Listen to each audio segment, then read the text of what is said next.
Welcome, everyone, to the PFF Fantasy Podcast. I'm your host, John Macri, fantasy analyst here at PFF. And the whole fam family is back in the house for another rookie mock draft. Last week, we did a live Superflex rookie draft. And this week, we're going to look at one QB leagues to see how things kind of shake out there. So like I alluded to, I'm not alone. Joining me once again, the brilliant minds of the PFF Fantasy team, which includes Kate Majuk, Nathan Yonke, and Nick Bodiford. Folks, welcome back. You ready for another rookie draft, Nate?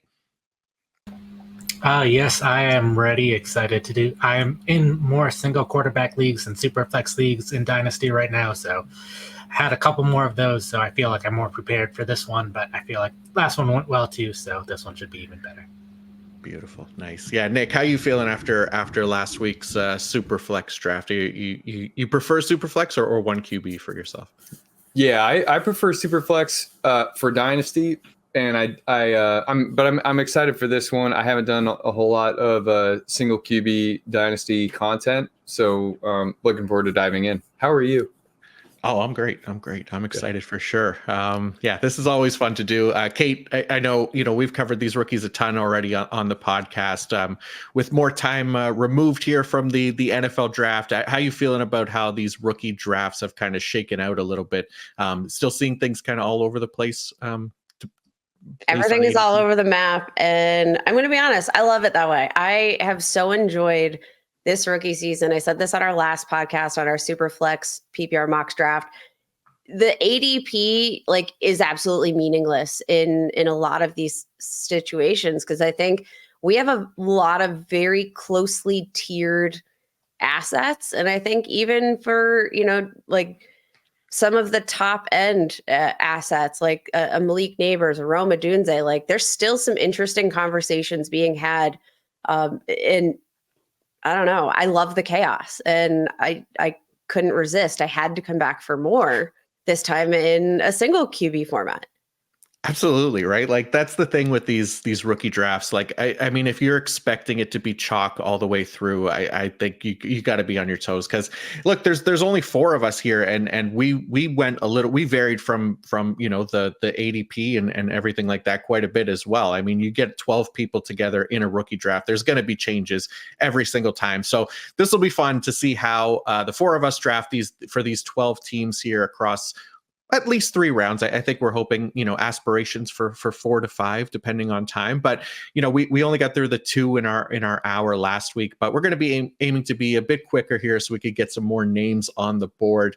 Like we've said, we're using just a 1 QB format as our template for this draft. If you do want the Superflex version, we did that last week. You could go back and listen to that now. We also have Nate and I's Superflex rookie rankings, both up on the sites, as well as the 1 QB versions. Kate, Nick, I know you guys have rankings as well. I think up at Fantasy Pros. Anywhere else that you have them for people that want to see them? Up at Fantasy Pros, now live. Just updated this morning. Did some more totally unnecessary tinkering, which I can't help myself. This is going to be a really long off season. Every time we get a hype clip, I'm going to have to do a little scooching. But yeah, freshly updated over on Fantasy Pros. Check them out. Yeah. How about you, Nick? Yep. Same here. Just hit publish. Beautiful. Yeah, it's rankings. I keep saying, I always say this to people, rankings are so hard.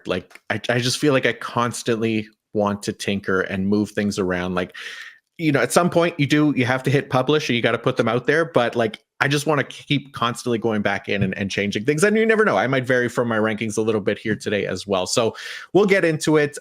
We do have our draft order a little bit changed from last time, but it's going to be snake order once again. But Nick, you have the 101. I have 102. Kate has 103 and Nate has 104. And then we'll snake from there and hopefully hit the 3 rounds that we're aiming for today, potentially more. But 101 is officially on the clock. Nick, who are you looking at here with the first overall pick? I'm just going to play it safely and go with wide receiver, Arizona Cardinals wide receiver Marvin Harrison Jr. Perfect pairing with Kyler Murray as a boundary player. He can be a target hog in year 1, so I think you can get at least wide receiver 3 production from him. And we don't have really any concerns about him as a long-term prospect. So Marvin Harrison Jr. for me. Yep, makes perfect sense. For me, I'm going to keep it fairly chalk as well. I'm going to go Malik Neighbors, wide receiver for the New York Giants. I ended up with him last week in the Superflex draft as well, with the two quarterbacks going ahead of him. But like I don't have concerns for Malik Neighbors with the quarterback situation. I'm kind of looking at him, as similarly to Garrett Wilson in his rookie year, right? 1,100 receiving yards that he put up with, I would say, arguably a worse quarterback situation, depending on if Daniel Jones gets back in there. So I have no concerns with Malik Neighbors, who I would argue is a slightly better prospect than Garrett Wilson as well. So that's where I'm going for 102, which puts Kate on the clock here for 103. I'm just going to kind of keep the chalk train rolling. I'm going to go with Rome Odunze, who kind of saw that little bit of draft stock fall after landing with the Chicago Bears. But I think long-term, the pairing with Caleb Williams with the talent, he does all the little things right. I think he's just such an easy smash pick.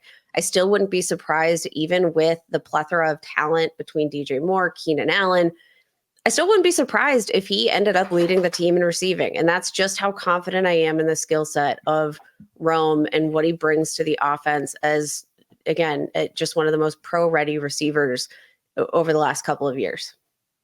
Yeah, this is these top three here. I think this is going to be about as chalky as we get here, Nate. You got the 104 and 105, so you got back-to-back picks, but this is usually where we start to see at least a little bit of variance within at least the first round. So where are you going here with the next two picks? I've got my Max Crosby jersey on in preparation for my first pick, going with Brock Bowers.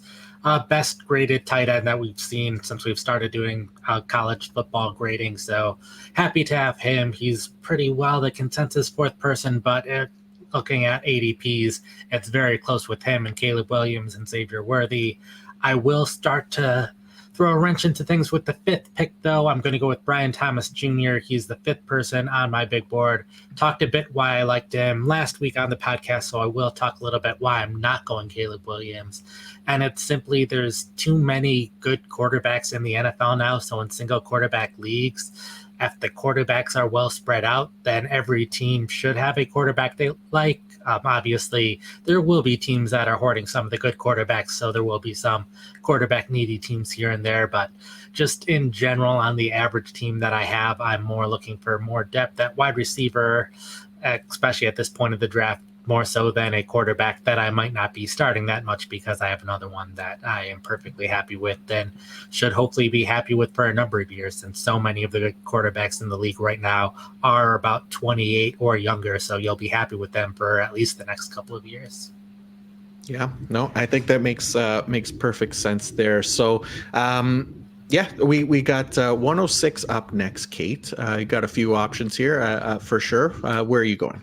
I do. And Nate, you mentioned, the plethora of talent at quarterback. I picked Caleb Williams 101 in our super flex drafts. I'm going to go back to the well at 106 here.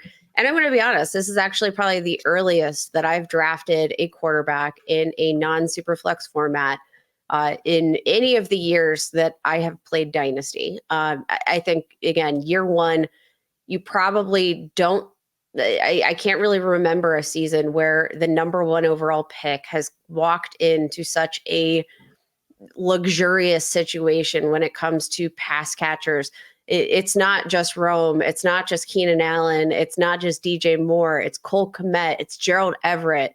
They bolstered that offensive line. We're talking about a generational prospect in terms of arm talent, improvisation. I think he's got the right set of skill position players to help maximize that skill set. I think we're going to see a lot of fantasy points scored by the Chicago Bears year one. I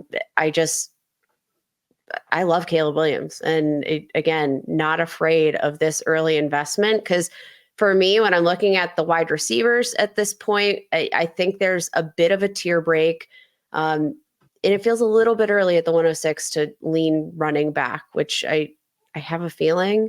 Are we going to see a running back come off the board next? Is it time? You know what? It's definitely in consideration for me, because I like the upside for at least the top two running backs long term for Dynasty. But I really like Xavier Worthy as well with Kansas City. So I think that's where I'm going to go here at 107. I feel like I got Xavier Worthy last time we did this as well in the Superflex draft. So maybe ending up with a little too many Xavier Worthy shares here. But again, just love his fit in the Kansas City offense with Patrick Mahomes. Obviously, the 4.21 speed is a big factor here. But just as far as what they do, being able to get the ball to him underneath, potentially serve as a deep threat for Mahomes as well on a consistent basis. And then Rashee Rice obviously not being able to keep himself out of trouble, it seems. So there's definitely potential suspension looming there, which opens up some more targets for Xavier Worthy in year one. I do have a question for all of you guys. How much, if at all, does the Rashee Rice situation play into where you're willing to draft Xavier Worthy in rookie drafts? It doesn't affect it overall that much for me, because I think their play style and the role they play in the offense is very different. But I think with the second Rashee Rice incident now looming, and again, rookie draft still in full swing, I think that's a question that a lot of people are going to have to answer, is how much do they weigh Rashee Rice when making this Xavier Worthy evaluation? Yeah, it's a good question. Like, like you said, it probably doesn't move him too much for me. Like I had Xavier Worthy fairly high here coming out of the draft. Like I have him as wide receiver 4 already, because I like the fit and the opportunity there in Kansas City. But I can definitely see him moving up even further now for people. I've seen him taking over Rome Odunze as well. Again, people falling in love with just the overall year one opportunity. I think Ladd McConkey's in that conversation as well. So yeah, for me, probably doesn't move too much, but I'll let somebody else weigh in as well. Yeah, I'll add, I don't think I've moved him at all in dynasty formats, but I have moved both the wide receivers up decently significantly in redraft formats.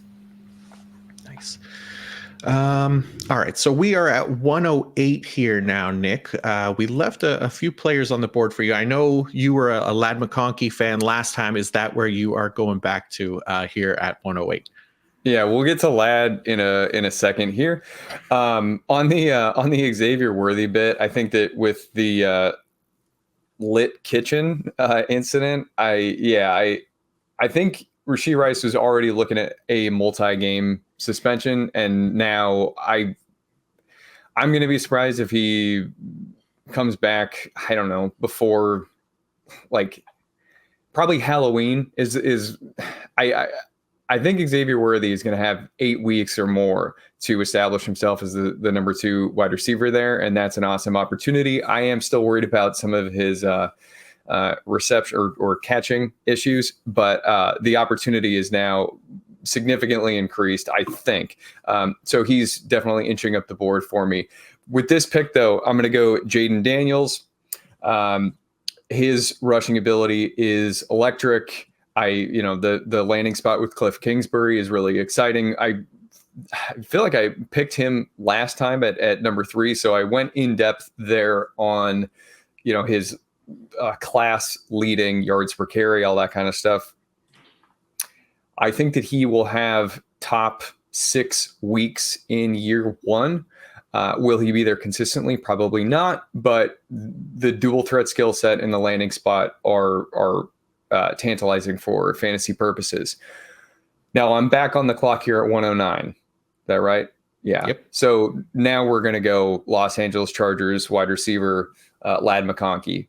McConkey probably won't, in terms of like yards per reception, I think that he'll be behind Marvin Harrison, but I think that he will challenge Marvin Harrison for year 1 reception total. I think that he can lead the class in receptions. He also couldn't. He can fail. So I'm not trying to be act like I know exactly what's going to happen here, but I think that his skill set, he can win downfield, he can do things in the short area, and this wide receiver room is wide open. I'm very excited about Ladd McConkey here at 109. Yeah, no, I love the fit there for McConkey as well. just a nice fit in that Los Angeles offense, and a nice target out of the slot there for Justin Herbert as well. Justin Herbert since 2021 has earned a 92.2 passing grade targeting the slot, which is the third best among qualifying quarterbacks over that span as well. So a nice connection there, hopefully. And for me now at 110, I think this is where I am going to take our first running back off the board, and I'm going to go with Jonathan Brooks. I know, coming off the ACL year one, probably not as glamorous of an opportunity here, which I don't think is really there for most of or pretty much all the running backs here in this draft. But I like the long-term potential here for Jonathan Brooks, still very young, I think 21 years of age. I know the team also brought in Rashad Penny, so there's just more competition there for these running backs, specifically Brooks now in Carolina with also Chuba Hubbard and Miles Sanders there. But again, not drafting him necessarily for this year, but I think just for long-term potential, I really like Jonathan Brooks there in Carolina. Kate, you are back up at 111. Dang it, you're going to make me repeat another pick, and I'm going to have to go with Trey Benson, who I'm going to be honest, I could continue to talk. I could give you reasons why either he or Jonathan Brooks are going to be the top running backs in this class and most productive. I'm just so enamored with Trey Benson's landing spot with the Arizona Cardinals. Looking at the offense, I mean, we saw how productive James Conner could be, despite a substantial workload over the course of his career, despite the fact that he is on the wrong side of the tracks here in terms of his age. Despite the lack of passing options to be a true threat, James Conner was one of the best running backs in the NFL last year. And I do think Trey Benson offers a much different skill set that, in terms of speed and elusiveness, that James Conner, that's not necessarily his game. He could carve out a role in year one. And I do think that, generally speaking, whether that role comes as, an ancillary asset to James Conner, or whether he walks in and, takes advantage of maybe an injury situation, knock on wood for James Conner. I just think this upside with a rushing quarterback, with, Marvin Harrison Jr. added to the offense, Trey McBride. I just how am I supposed to not pull the trigger here on Trey Benson at the 111? I can't not. Yeah, I'm with you. I love that spot for him as well. That's definitely would have been the next player on my list as well. So, Nate, for you, 112, what are you thinking here with these now the top two running backs off the board? Anybody that stands out for you here with the next pick? I think the first one is decently easy for me, getting Keon Coleman from the Bills with my next pick. Obviously going with Josh Allen. He should be the top outside receiver. They lost 4 of their 5 wide receivers from last season, and the wide receivers that they do have on the roster mostly are good in the slot and not as good out wide. So I think Coleman should be the top outside option for one of the best quarterbacks in the league. I think ADP consensus, he's the top guy. He's the top guy on my list, and I think the top guy or one of the top 2 or 3 guys on all of our list at this point of the draft. So that one was easy. The next one I don't think is quite as easy, but I think I will go with Ricky Pearsall from the 49ers, the late first-round pick there. I'm not too excited about him this year, since it sounds like they won't be trading either of their top wide receivers, but they do have a lot of salary cap issues next year. It'll be hard for them to keep all of their great skill players on offense. Christian McCaffrey, George Kittle, both relatively old for their positions. So while it's not this year, it should be within the next couple of years that he's a pretty big part of the 49ers offense. Yeah, no, I'm with you there for sure. Yeah, I feel like fairly chalky so far, as far as at least players that are going to go within this range in, maybe slightly different order as far as ADP goes. But where are you at, Kate, with now that you're up here at 202? This is tough. This is honestly kind of where things break a little bit for me in terms of trying to figure out what values I like. I think there are a lot of different directions you can go.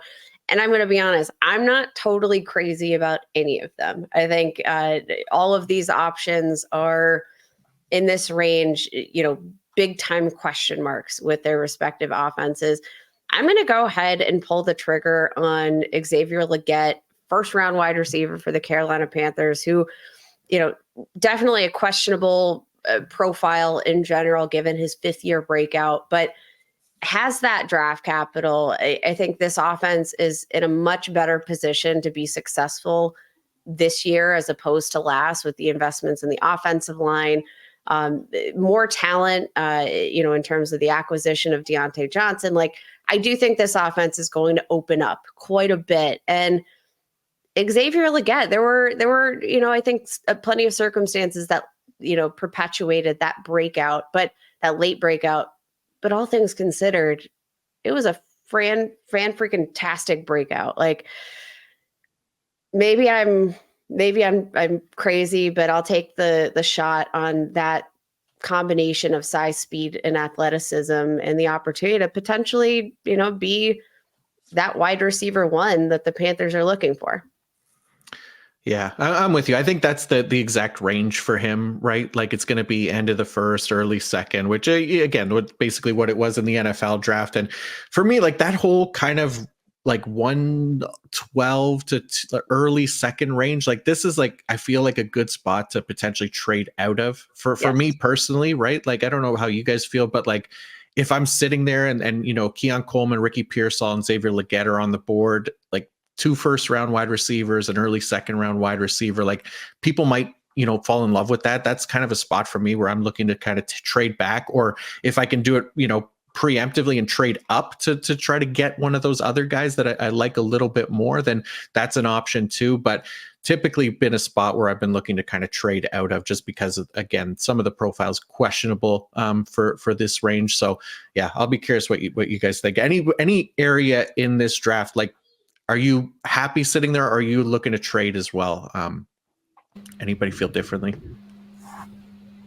I think this is a perfect spot to trade out of. I think this is a little bit of a dead zone. I think in this spot, you're kind of drafting based on like NFL draft capital invested, and not necessarily based on a perfect analytical profile, a perfect film evaluation. I think, and I hate drafting like that. So if I can trade back to like the back half of the second round, that's when you kind of get into this sleeper territory where you don't feel handcuffed to draft a player just because they have the draft capital, etc.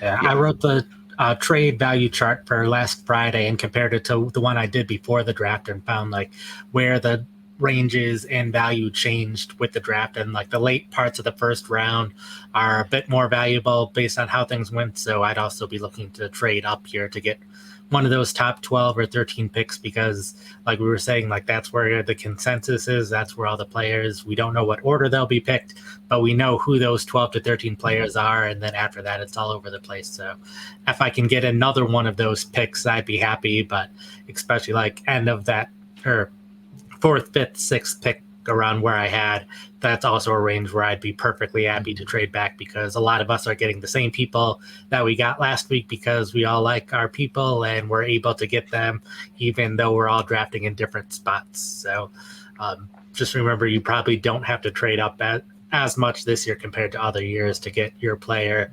Unless you really want Marvin Harrison or Malik Neighbors, then you definitely have to trade up to get them. Yeah, no, makes perfect sense. And yeah, one of the players that if I were trading back out of this, out of that end of the first round, early second, I'm going to use my rankings here and pick the next player that I took last time as well. It's Jermaine Burton of the Cincinnati Bengals. Again, there's definitely some red flags there as far as, kind of off-field stuff, but talent-wise on the field with the potential to emerge if T. Higgins does move on. It sounds like still that, that could be the plan beyond this year. We'll see what happened there, but I think that the opportunity there in Cincinnati tied to Joe Burrow is what makes him most interesting to me, along with the talent. I like the profile a little bit better than guys like Xavier Legette and Keon Coleman, for example. So that's an area where I'd be looking to potentially trade back and take a Burton, but I'll reach up a little bit and grab him here. So Nick, that leaves a few more options on the board for you here. Where are you going? Yeah, so if viewers want to skip back like 20 seconds, they can see the pain as you stabbed my heart by taking Jermaine Burton. Okay, so Burton, he's an exciting prospect. He could be the number 2 guy there by the end of the year. But moving on to my pick, I'm going to do a similar thing here. I'm going to go quarterback first, take Drake May. He is not the same type of dynamic rusher that Jaden Daniels is, but he is very good at picking up the first down when it's within his sights. And a lot of dynasty leagues now are rewarding points for first downs gained. So that's something to keep in mind there. He likes to scramble when he sees the opportunity. And I really like the way that they invested in the receiving core. I don't know if Baker and Polk are going to work out, but I like what the New England front office is doing. With this next pick here, I'm going to go Miami Dolphins running back Jalen Wright. Wright, if you go look at his production year by year, which I have done in a couple of my recent pieces, his numbers are a little cartoonish. He kind of struggled. I think he was a natural gap runner. Took him a little bit to figure out zone, but once he did, I think he finished with 8 yards per carry last year, and then he also did well in the stable metrics. But anyway, this guy Jalen Wright, I think in rookie season he's going to be the rare number 3 running back who actually gets cycled in. It might take a couple of weeks, but Miami has Super Bowl aspirations. Raheem Mostert is still a very capable player, but his injury list is extraordinarily long. Devon Achane, the dude can tilt the field, but grade 2 MCL sprain that recurred that he aggravated upon his return last year. We all know he's tiny. Jalen Wright, he has a very wide range of outcomes year 1. Year 2, though, I think he's going to be like a 10-touch player. You can just book it in the Miami Dolphins offense. So I'm very excited about Jalen Wright. Happy to get him here with the 2.05. I like it. Yeah, so I got 206 here, and again, this is a tricky range here. If I took Jermaine Burton from Nick, Kate, I'm sorry to do this. I'm going to take Roman Wilson here at 206. Because why aren't you? Of course you are. I have to do it. I really like Roman Wilson. I like his opportunity in this Pittsburgh offense. I think he could be a really nice and reliable target for a Russell Wilson or Justin Fields, however that shakes out. It feels like Russell Wilson, but we like the profile for Roman Wilson coming out, and I think that sticks here as a potential player that could play in the slot. He could play outside, do a lot of things and get open. So that's the reason for Roman Wilson there in the middle of the second round here for me. Kate, now you're up. All right. Since you took my guy, I'm gonna sling it right back. Okay. Oh no. Troy Franklin, welcome to the squad. I have been more than skeptical about Troy Franklin. I've talked about the fact that he offers this combination of speed and length, not necessarily a strong player that has a lot of strength at the point of catch, which is something that I think he needs to work on at the next level. Not necessarily the most nuanced route runner. There's a lot of reasons why I think he fell to round 4, despite a very productive season with Bo Nix, who I don't know happens to be a starting quarterback now. The more I think about this situation and the more I think about the potential for his immediate breakout, despite the questions in his profile, let's look at the fact that he is a familiar target for Bo Nix, who I think, barring any circumstances and health, is the unquestionable starter for the Denver Broncos. Then you have the fact that they traded away Jerry Jeudy. They have Marvin Mims, who, despite Sean Payton loving him, they didn't make a concerted effort to get the ball in his hands all that often last year. And then you have Courtland Sutton, who wants a new contract. Let's think of all these initial reps that they're getting in rookie minicamp and OTAs. Who's Bo Nix going to be throwing to and continuing to build that rapport with? it's going to be Troy Franklin. Like, he might have 100+ targets this season.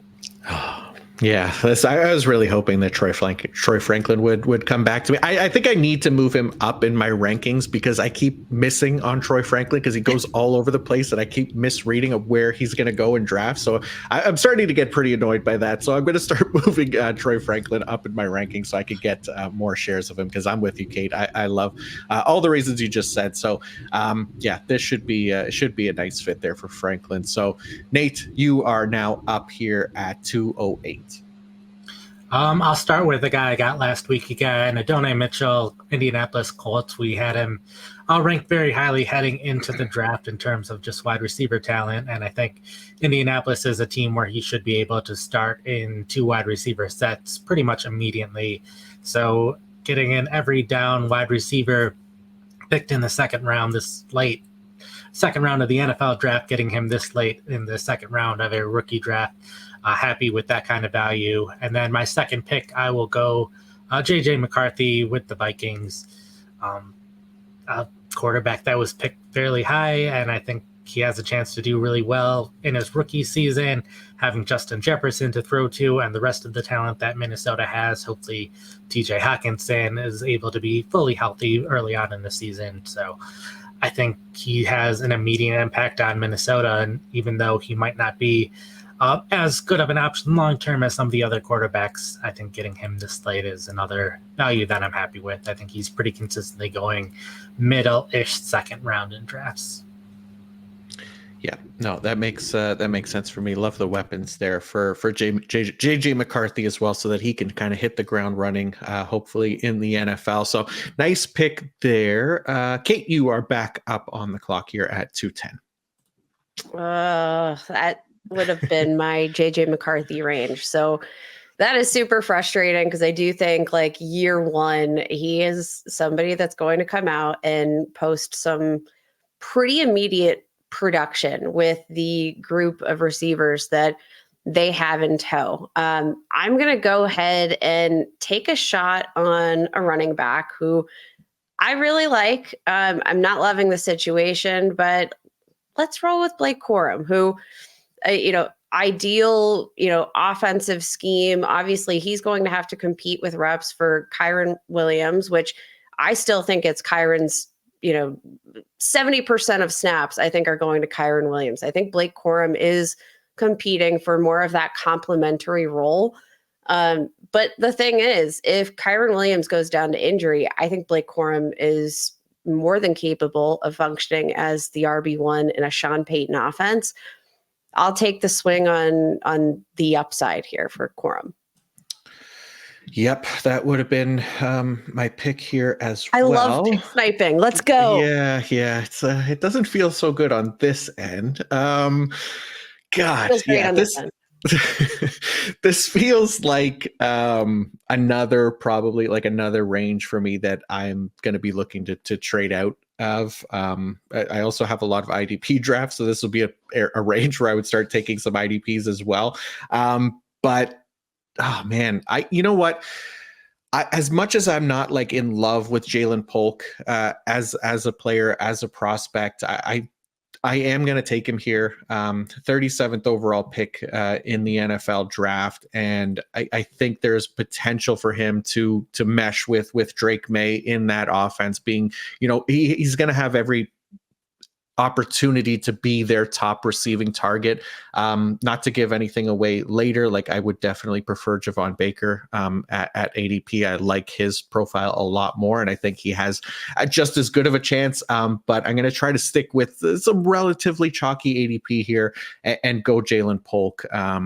I've set myself up for future disappointment if somebody takes Javon Baker, but I do think Polk, though, like if we're grading out, and this kind of depends on like maybe your style of drafting, what you're looking for to complement the team you have in place. I do think from like an upside standpoint, yeah, I really like Javon Baker. I think his profile is a lot more exciting to me.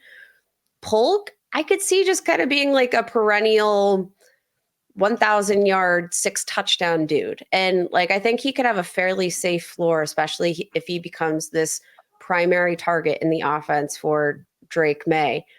I'd rather chase the upside of Baker, but I do think like in terms of a floor, Polk might be the safer choice. So I think that's a fine pick. Yeah. No, I'm with you. I do like the upside of Baker as well. And like, I'm not reaching too high to get Jalen Polk, but I like, if I am going to take him, this is kind of the range where I feel pretty comfortable with him, with guys like Corum off the board and Adonai Mitchells and those guys. So that brings us to Nick to close out the second round here. Nick, who are you looking at? I'm going to go back-to-back beefcakes at the RB position. 212, we're going Kimani Vidal, running back, Los Angeles Chargers. It's going to be the team's RB1 by the end of the season. He excels in pass protection. He is a true 3-down player. J.K. Dobbins, if he can turn things around, that would be really exciting. I cannot imagine that he does so. Gus Edwards, I think he hit 4 career lows last year. PFF rushing grade, yards per carry, missed tackles forced per attempt, yards after contact per attempt. You guys can double check me there, but I think Vidal, Harbaugh is going to make him earn it, but I think Vidal can basically just take over this backfield. Will he have longevity due to the draft capital is a totally fair question, and I don't know the answer to that, but I think by the end of the year, he is leading the backfield in touches per game. With the 3.01, I'm going to go Denver Broncos running back, Audric Estime. His testing, I think, kind of knocked him down a little bit, but it might be one of those things where we're double counting it. So I'm not going to overthink that. Sean Payton likes to have a strong, beefy guy in there to pair with his more agile pass catcher. I think Jaleel McLaughlin might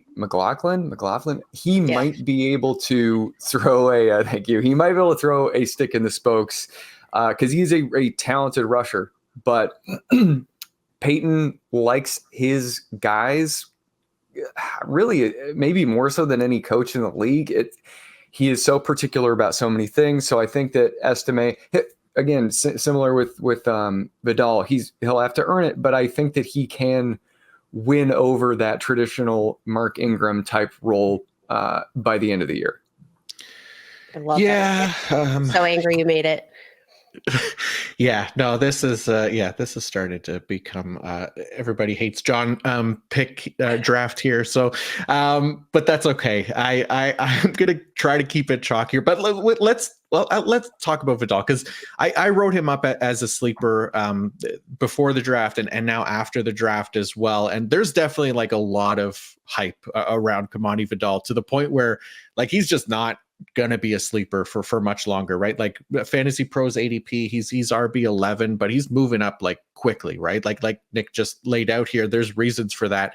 And now end of the second round, I think a lot of people are going to try to get in on this because there's not like a lot of great year one opportunities for these running backs. I feel like Vidal is going to be a guy that a lot of people just want for that potential for immediate production. So I'm curious where everybody is at with Vidal, because I feel like he's been like one of the most talked about like sleeper, I say in quotes, running backs at this point, where a lot of people are making a case for him. And there's definitely a lot to like back-to-back 90+ rushing grades as well coming out of college. And there's numbers to support him as not just an opportunity back. So where's everybody else thinking about him as far as drafts go? I mean, I think you look at all of the moves the Chargers have made throughout the entire offseason, and the common denominator is that they want to run the ball. Mm-hmm. And like, that is all they're looking to do here.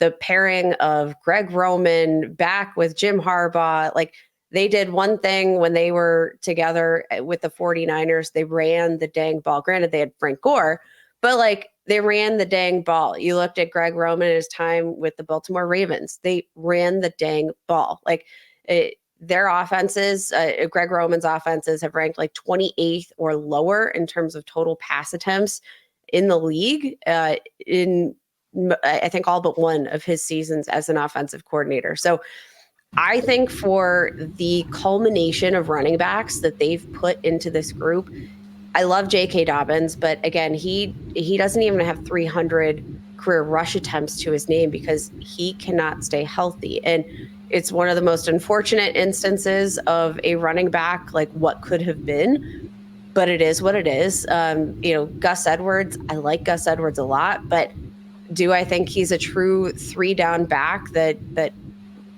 really is going to, suddenly emerge as this workhorse running back? I don't think so. I think Vidal, like, all things considered, maybe despite that draft capital, like I'm looking at running backs in these rookie drafts as like 1 year, 2 year, 3 year rentals at max.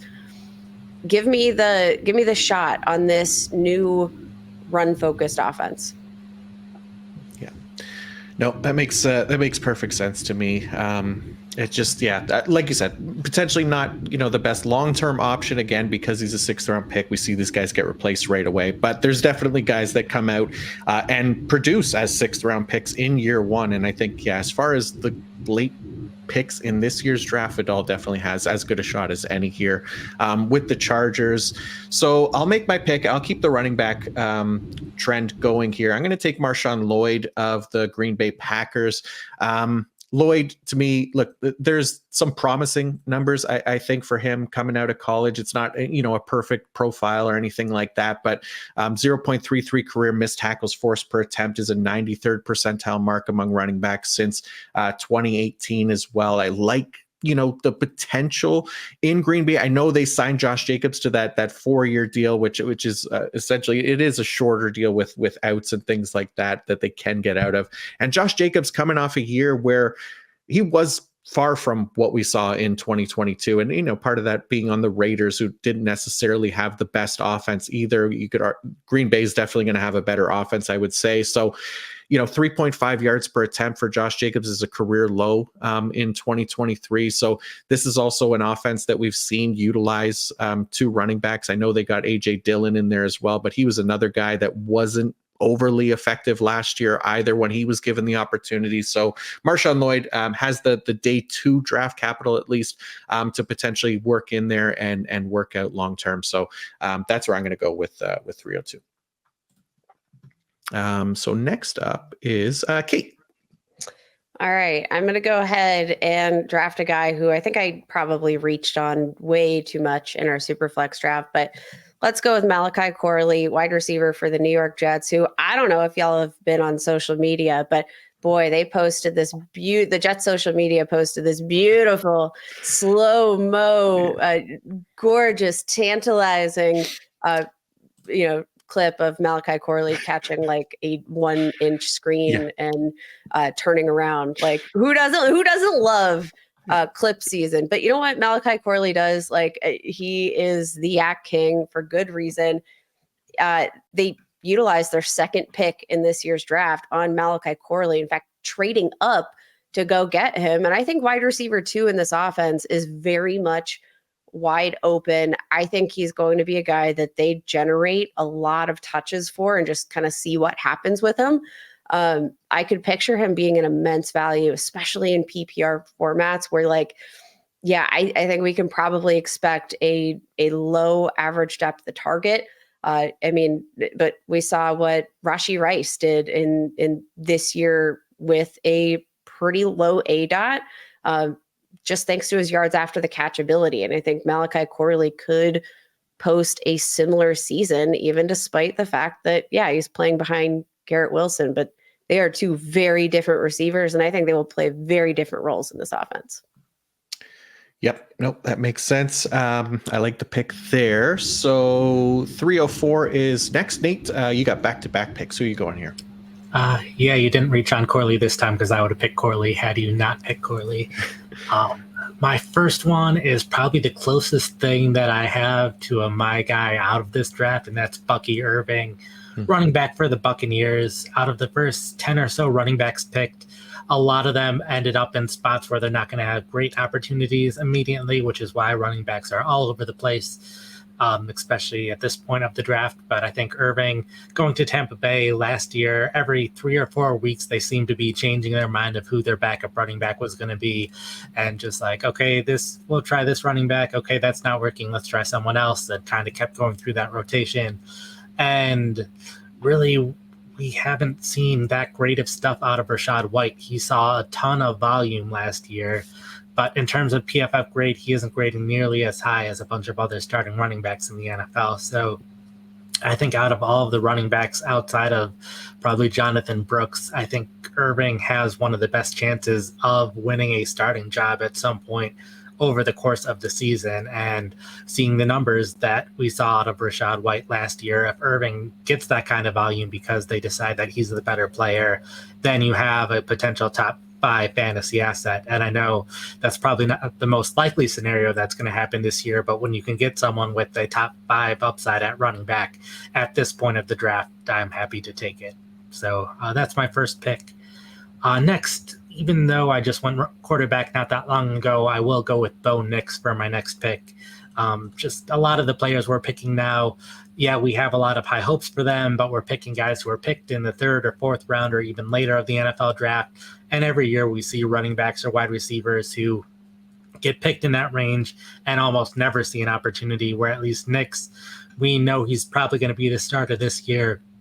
Maybe not starter week 1 if they want to ease him into things for whatever reason, but at least by some point in the season, we should see him as the starting quarterback. And even though we think he's probably the clear 5th quarterback out of this group, we've seen consensus quarterbacks be wrong in terms of what we think and what the NFL thinks. And we've seen quarterbacks who get picked a little bit later end up doing well. And he was the 12th overall pick in the draft. So getting someone that was picked that highly in the draft, and we'll definitely see opportunities where we might not see opportunities from all of these guys, even though at this point we think a lot of the guys we're talking about should see opportunities pretty early on. Absolutely. Yeah, no, I think it makes sense to take him there. Just again, draft capital, the value for potential playing time and fantasy points at this point. You're there's going to be a lot more misses than hits in this situation, but when you're betting on a 1st round quarterback, I think that's a safer bet here for sure in that 3rd round and should work out. So Kate, you are back up at 306. Where do you want to go with this one? I'm going to pivot in a direction that I don't know that I love, but I think it's in the realm of dart throws. This is a dart that I'm fine throwing. I'm going to go with Tyrone Tracy, running back for the New York Giants, who he's an old man. I don't usually like drafting old man running backs, but given the circumstances, playing his first 5 of 6 seasons at the wide receiver position before changing positions to the running back.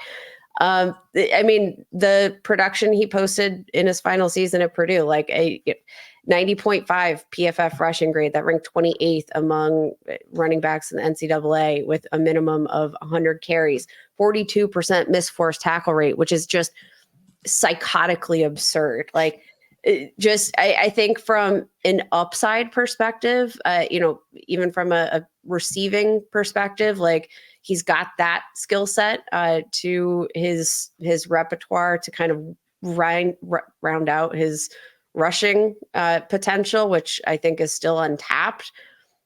That running back room for me is still wide open. And, Tracy definitely has more of that stereotypical kind of running back build, has a little bit more meat on the bones compared to a Devin Singletary.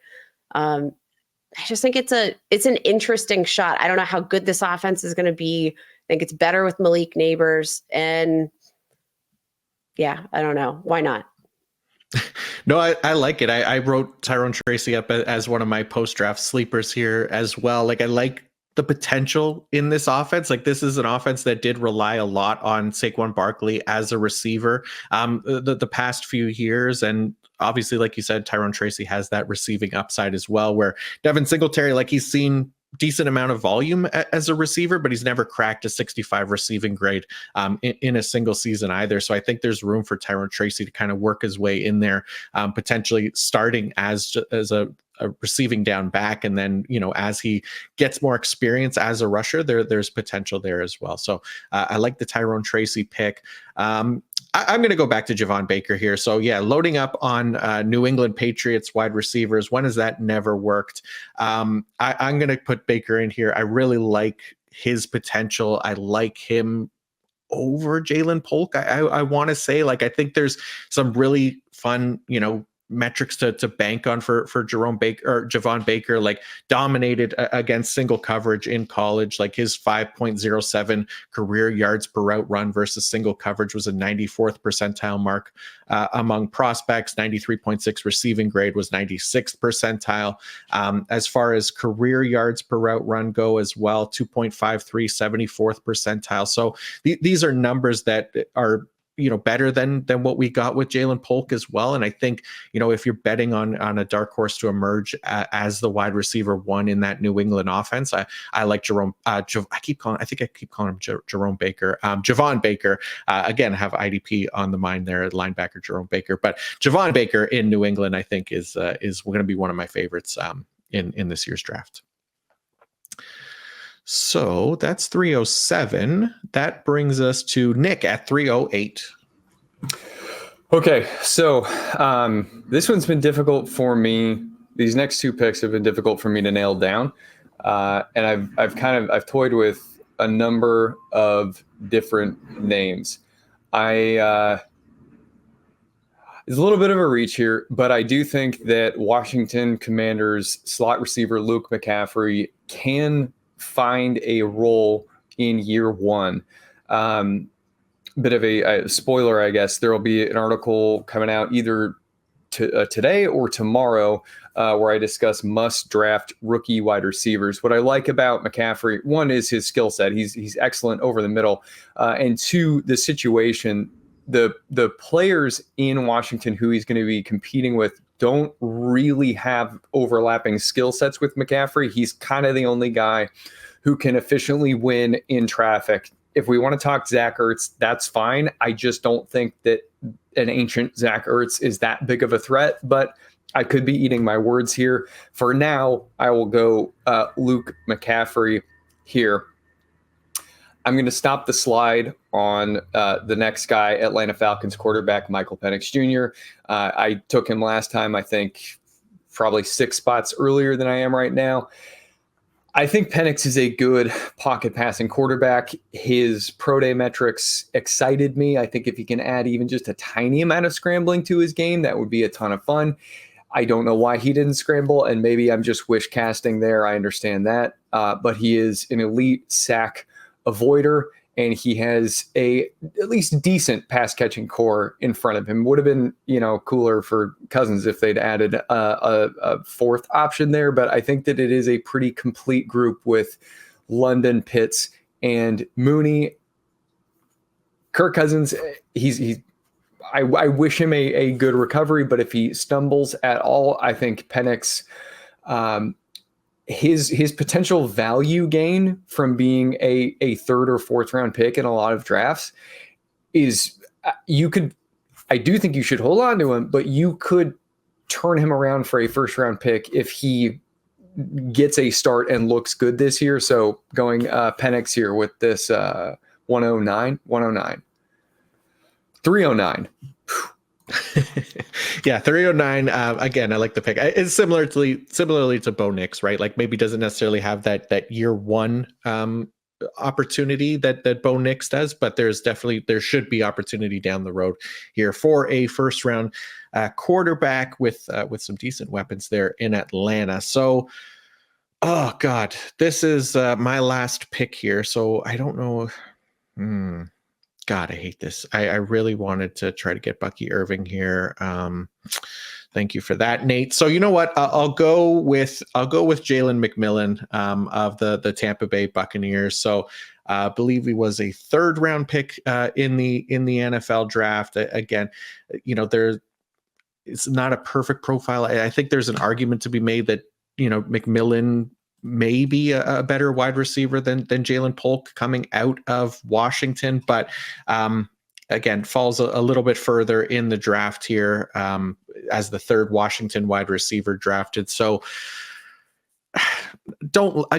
year one opportunity, Mike Evans, Chris Godwin, those are the guys there, but they're not obviously going to be there forever in the back halves of their careers. So I like the potential for Jalen McMillan as somebody who could work his way in there in year one as a rotational piece, but then earn a larger role down the road here. So McMillan for me. Kate, you have, I think Kate, yeah. has 311 here. So where are you going with this your last pick? I'm gonna maybe pivot a little bit. I don't know if this is reaching, but I'm gonna go ahead and go with a rookie tight end. This will be our second rookie tight end off the board. I'm going to go with Ben Sinnott of Kansas State, who joins the aforementioned Luke McCaffrey there with the Commanders. And I'm just kind of betting on the draft capital, the elite athleticism, and the immediate opportunity, I think, for targets at the tight end position. I know, again, Zach Ertz, whatever, I'm not even putting him into this equation, but I do think there is something to be said for his receiving ability, potential opportunity, and just, again, kind of betting on that elite athleticism to win out at the position. I like it. I think that makes sense. All right, Nate, last pick here. We're pretty much at the hour here, so we'll do the 3 rounds. Where are you going with this final pick to bring us home? Yeah, Kate, going with the top player on my board yet again in the 3rd round. So we'll pivot here. It feels pretty good to be sniping the GOAT, I gotta say. It feels good. I will be going with Ray Davis of the Buffalo Bills, 4th round running back. I mostly just like the opportunity there in Buffalo. They tried with a number of veterans to complement James Cook last year, Latavius Murray, Damian Harris, Leonard Fournette. None of them are back this year. The main competition was Ty Johnson, who has been a receiving back his entire career. Expect him to still have that kind of role in Buffalo this year. So I think Ray Davis has an opportunity to carve out a role in the offense. And we see running backs get hurt all the time. So if James Cook does suffer an injury at any point this year or next year, I think Ray Davis would probably be the guy to get the majority of the workload. So mostly just going with him for a short-term handcuff value with potential long-term value if he ends up doing well. I like it. So that is going to wrap up our 3 rounds here. Yeah, we didn't do like a round by round recap kind of thing, but I feel like our first round was pretty, close to ADP as far as, which players are going in that first round. Started to vary a little bit more in the second round, right? And then the third round is kind of where we start to see, get your guy type situation here. So we'll do the same thing as we did last time. We'll go around and maybe get everyone's like favorite pick or favorite value or least favorite pick or something like that. However you want to approach it, a certain pick that you want to spotlight here that you made today. So Nick, we'll start with you. Where do you want to go with your either favorite or least favorite or favorite value pick, whatever? Favorite value pick. I think I'll go unoriginal here. I'll go Ladd McConkey at sure. 109. I think the upside is extremely enticing, and he will thrive if they put him in the slot, but I think that he's going to be an inside outside guy. I think he'll line up. I think he'll take a majority of his snaps on the perimeter, and I'm excited for the guy. If he blows up, if he flops, then I'll have, I can eat a bunch of crow. But Ladd McConkey for me. Nice. I like it. How about you, Kate? I'm actually going to go with a pick that is not my own. I'm going to shout out Luke McCaffrey, who's taken at the 308, I think, by Nick. I'm actually going to be highlighting him in an article coming out tomorrow, the next day, on wide receivers, running backs that I think could have a potential impact here in year one. The departure of Curtis Samuel from that offense, I just think there's a very niche role carved out immediately. I'm going to bet on the athleticism. I think for a guy that changed positions from quarterback to wide receiver, he just feels a bit more natural than I guess you would have, expected given that recent transition. And it never hurts to have too many McCaffrey bloodlines on your fantasy team. Yeah, no, the McCaffreys seem to do well in the NFL. How about you? When in doubt, draft McCaffrey. I think that's exactly. New hashtag. Yeah. Nate, how about you? Who do you like? Yep. I think I'll go with Keon Coleman at 112. I think anyone who's picked at 112 is going to be a value in any draft that you're doing, just because, like you were saying, the people that were picked in the first round are the people that we'd expect to get picked in the first round, but the order that they get picked in is going to change every draft that you do. So whoever falls there is definitely worthy of being picked in the first round, and a lot of drafts will get picked earlier than the 112. So happy with the value of Coleman there. Nice. Yeah, makes sense. For me, I think Marshawn Lloyd in the third round. He was fourth running back taken, I believe, in the NFL draft. He goes as RB7 for us here. I like that value for him. I like the potential. I know, again, year one, not amazing with Josh Jacobs there. I think there's still some growing for Marshawn Lloyd to do before he becomes like a starting NFL running back. But I do like that potential, at least long term. Interestingly, like for Marshawn Lloyd, like he had one of the biggest splits as far as like rushing grade goes against or running in zone run concepts. He had a 70.7 career rushing grade in zone run concepts, which is the lowest of this class. And then in gap scheme rushing grade, he had a 90.1, which was eighth best in this class. So much better, obviously, in those gap scheme runs. Green Bay was not a very gap scheme heavy run team in 2023. So there's definitely, again, some more growing there, potentially a red flag for Marshawn Lloyd as well. So that there is something to keep in mind, but I do like the value of him as the seventh running back in this draft. So that is pretty much going to do it for us. We got the 3 rounds out there. Again, I'll put the draft board out on Twitter when we send out the episode link as well. And people can tell us where we were right and most likely where we were wrong. But again, thank you everybody for tuning in and for listening and following along. If you were following on audio or YouTube channel, if you are on the YouTube channel, feel free to like and subscribe to the channel as well. We would greatly appreciate that. But also a huge thank you to our PFF Fantasy team, Nathan Yonke, Kate Modjuk, Nick Bodiford. Really appreciate you guys coming on here, doing this 2 weeks in a row, put this draft together. I think it's a very helpful exercise as people continue to work through their rookie drafts here this off season. But before you all go, I want to get words from everybody where they can find more of you and your work. Nick, don't disconnect on us this time.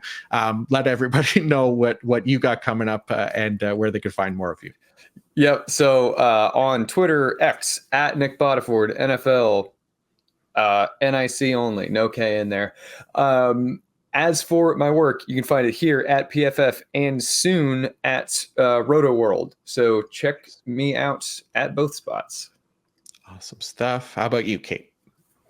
Give me a follow on Twitter, X, whatever we're calling it these days, at Kate Modjuk. That's MAGDZIUK. Got some interesting content coming out here in PFF. Working on some of the offenses, we can expect the most significant jump in terms of fantasy production for this season, as well as some sleeper picks, late round values that could have an immediate year one impact. I already teased Luke McCaffrey, but there's plenty of other names to keep an eye on. So both of those will be coming out this week. So check them out. Sounds great. Nate, please remind everybody where they could find more of you and your work. PFF_Nate Yonke on the social medias, and then at PFF last week focused a lot on the ranking updates. Go 400 players deep in redraft leagues, 300 something in dynasty leagues. So I have articles for a bunch of those, and the formats that I don't have an article form, we do have up in the fantasy tools. Also did a trade value chart last week, and then this week also went over the draft that we did on the podcast a week ago and tried to relate it back to the leagues that you'll be doing and where you'll find values and where you'll see players start to deviate compared to ADP and be all over the place like we had today as well. So hopefully we'll help you out there with your rookie drafts. Awesome stuff. And then, for me, at PFF Macri, PFF_Macri on the Twitter, and then all my work on PFF.com as well. We got the rookie rankings up there for offense, for IDP, combined board. I wrote up sleepers this week. I wrote up 7 rookies primed for year one fantasy starter contributions. I did not word that the way that it is in the article. That wouldn't work. Yeah, we got more coming up this week as well for IDP stuff. And then as far as the podcast, I'll be back on Friday morning as well, reviewing the rookie linebackers for IDP purposes with Kyle Bellafield from footballguys.com as well. So check that out if you're into the defensive fantasy stuff. But until then, thank you all again for tuning in and for listening. And until next time, peace out.